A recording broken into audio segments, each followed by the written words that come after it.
Good morning. It's Friday, August 2. And let's have a walk around and see how we're doing. I cut the grass yesterday, so our yard is somewhat more presentable. We'll just walk around. Here's the mustard bed. It's doing very well for this year. We have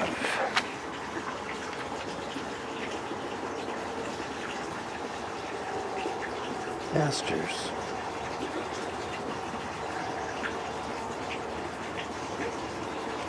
And you can obviously see that these are obviously quite successful this year. Now, there's several types of asters.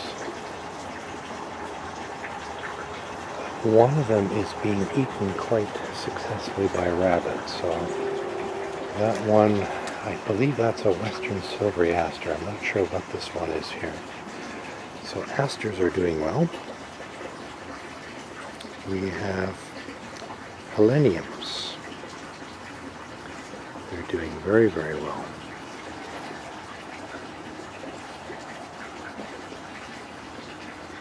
And next to the helenium, false sunflowers.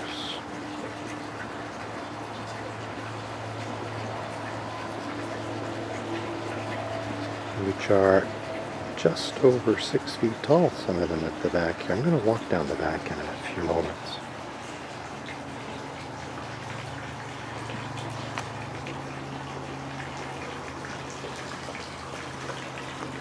Two things here.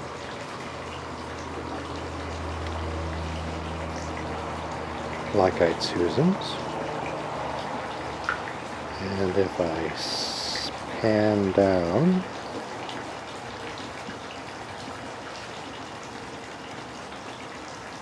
these are prairie coneflowers. So here we are in early August, and these are the ones most flowering. Oh, let's see if I can pick up on the bees. There's several bees around here. Let's try this one over here. Once again, oh, there we go.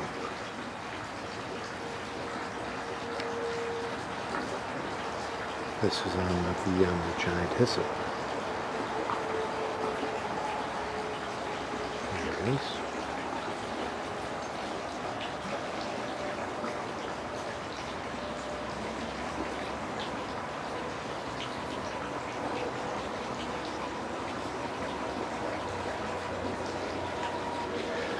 So I've declared that our property is a buffer zone if or when the city fogs for mosquitoes. And as a buffer zone, that means there will be no chemicals sprayed in this immediate vicinity. I believe it's 75 meters, so a couple of 100 feet. Which means all the insects that are in here will survive the night of spraying. Let's just walk in here and I can show you how tall these plants are. The daylilies are plugging along. They're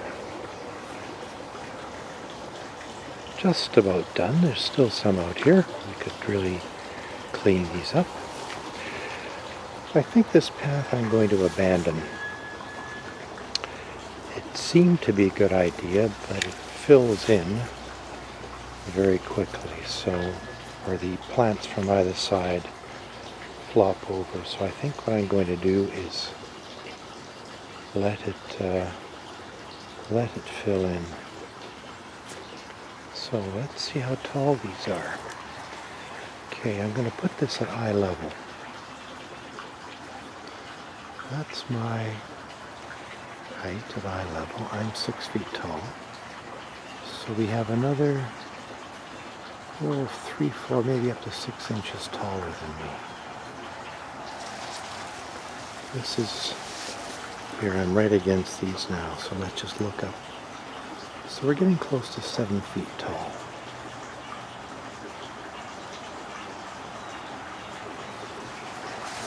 Let's come through. through here. This is a good spot to stand in. So we have Joe Pye weed. Oh, back in here we have some creeping bellflower, but that's the way it goes. We have Joe Pye weed, snow in the mountain. There's still some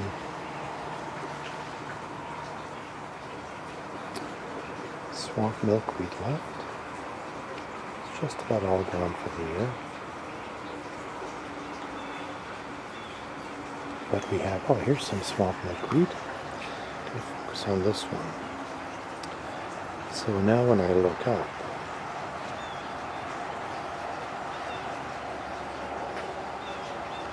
these are the seed pods that have formed. So all these seeds are going back into this area at the end of this year. Oh, and down here, whoops, let me back up. Back up the other way. This is a volunteer. This is columbine. And we have lots of seed heads. Now if we can work our way down, there's still a couple of blossoms. So I'm quite pleased to see that one here. And we're definitely going to let that go to seed.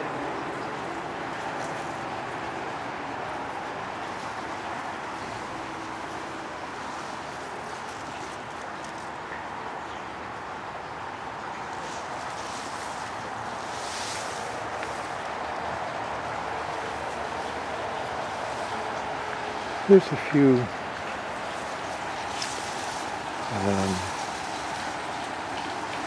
creeping bellflowers in here.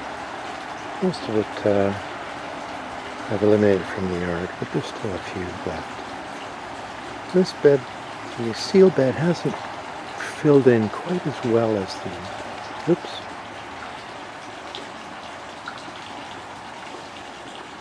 as the Leicester bed.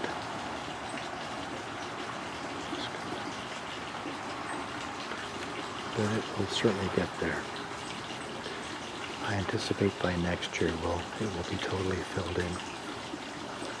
So you're doing quite well. I'm going to look to plant, perhaps expand the native bed and connect Tiny to the Carl bed right next to me. We'll see, that really depends upon how much we can get done before the fall. So let's go down, we'll go this way out into the sun and then into the backyard. But certainly the heleniums here are doing very well, as is the pussy toes.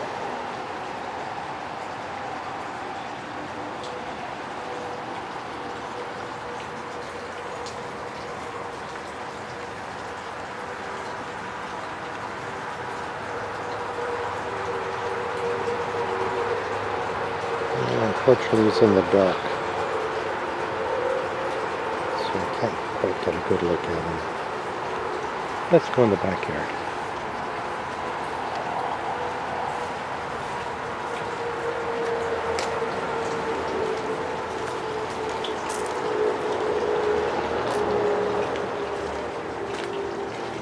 Well, this coleus is doing very well. Very, very well.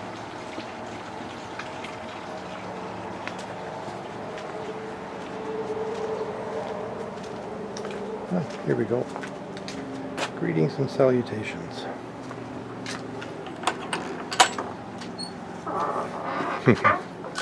My task for today will be to remove these vines that are taking over the entire bed here. Grapevines.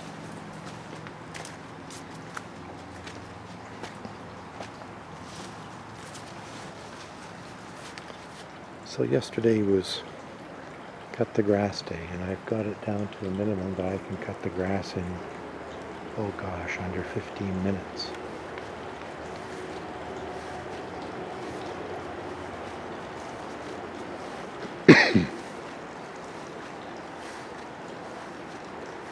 Oh, yes. Last year I planted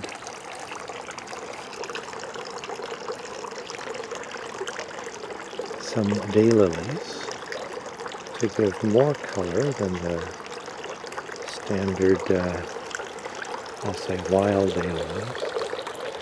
So here they are.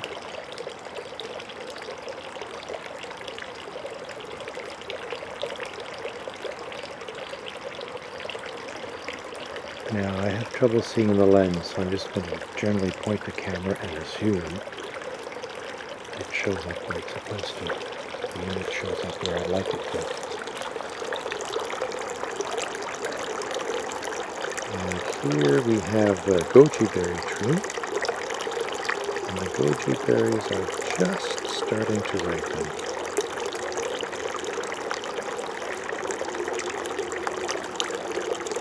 I have to stand back here to get a slightly better look at this.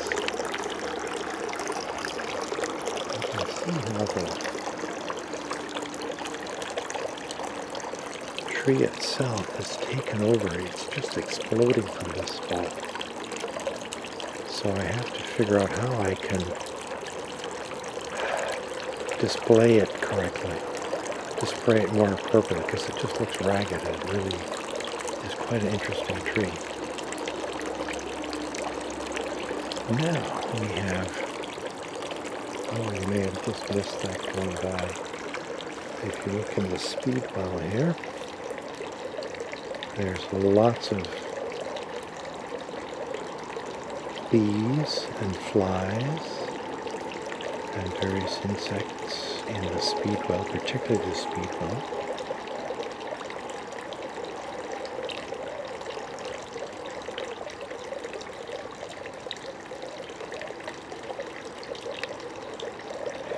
I'll move this way to stay out of the sun.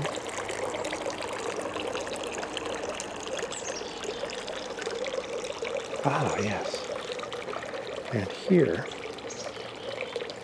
sneaking into the undergrowth, we have coneflowers.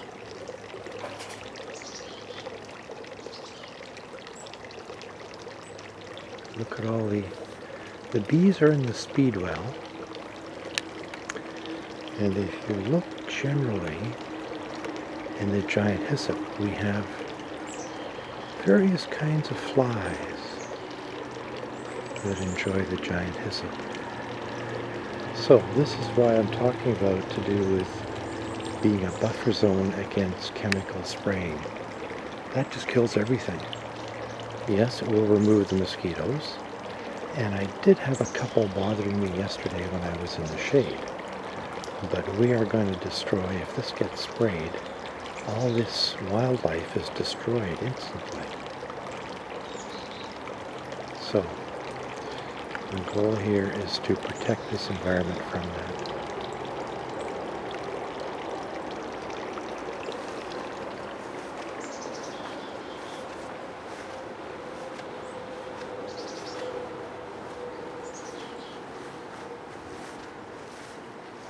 Now, back here, let me stand in the shade.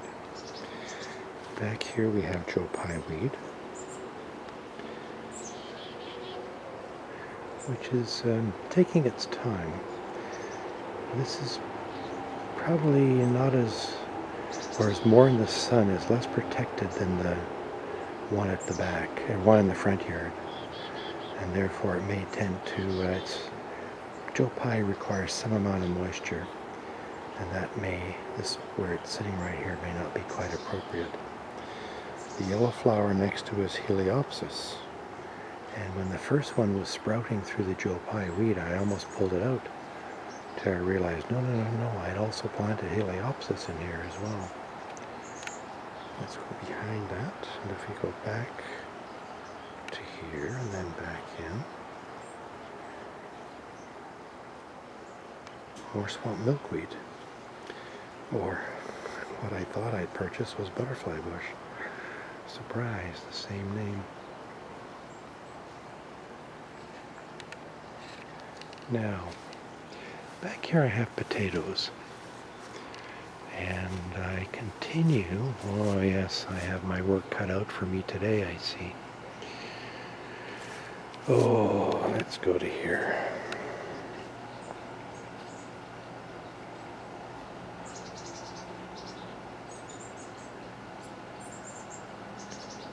There we are. Here we have the potato beetle, the famous potato beetle. So I've been going through here and removing them certainly once a day. And it looks to be, that's my task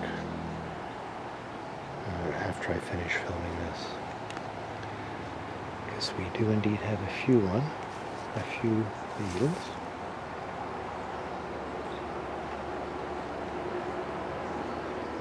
This is an Arabian Nights dahlia.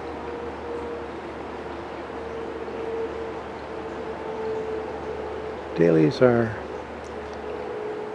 just about done. I've had these dahlias probably for 10 years now, and every year they struggle a bit more, so I think next spring I will refresh them with new dahlia bulbs.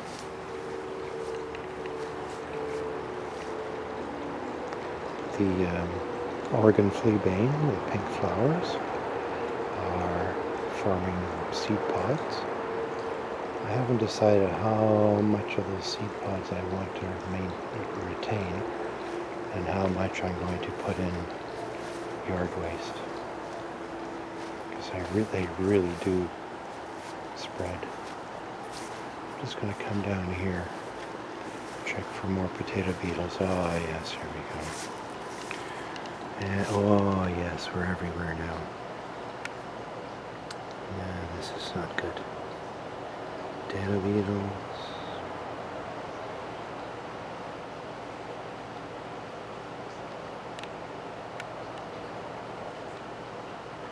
Unfocused potato beetles.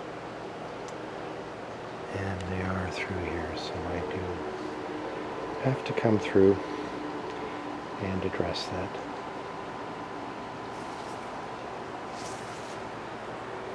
The hostas have bloomed very well this year. That's good. Since we removed 2 of the maple trees, we've had all these shoots pop up, and those, I'll call them water shoots, need to be removed. I started back here, to the left of the apple, I did clean up the creeping bellflower that was here, but there's more work still to be done. So, there's our backyard. It's looking quite healthy, quite wild in spots, and that's fine.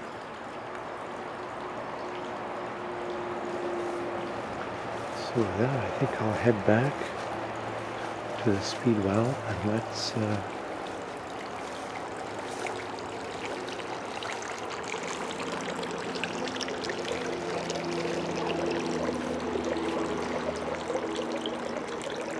watch the bees.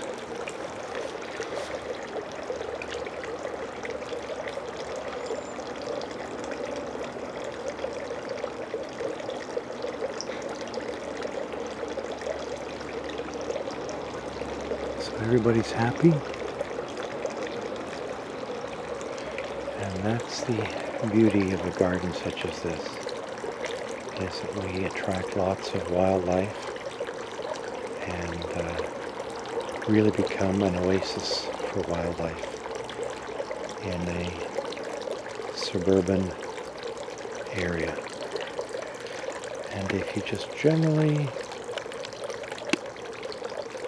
unfocus your eyes and just look for movement, you'll see it everywhere in these plants.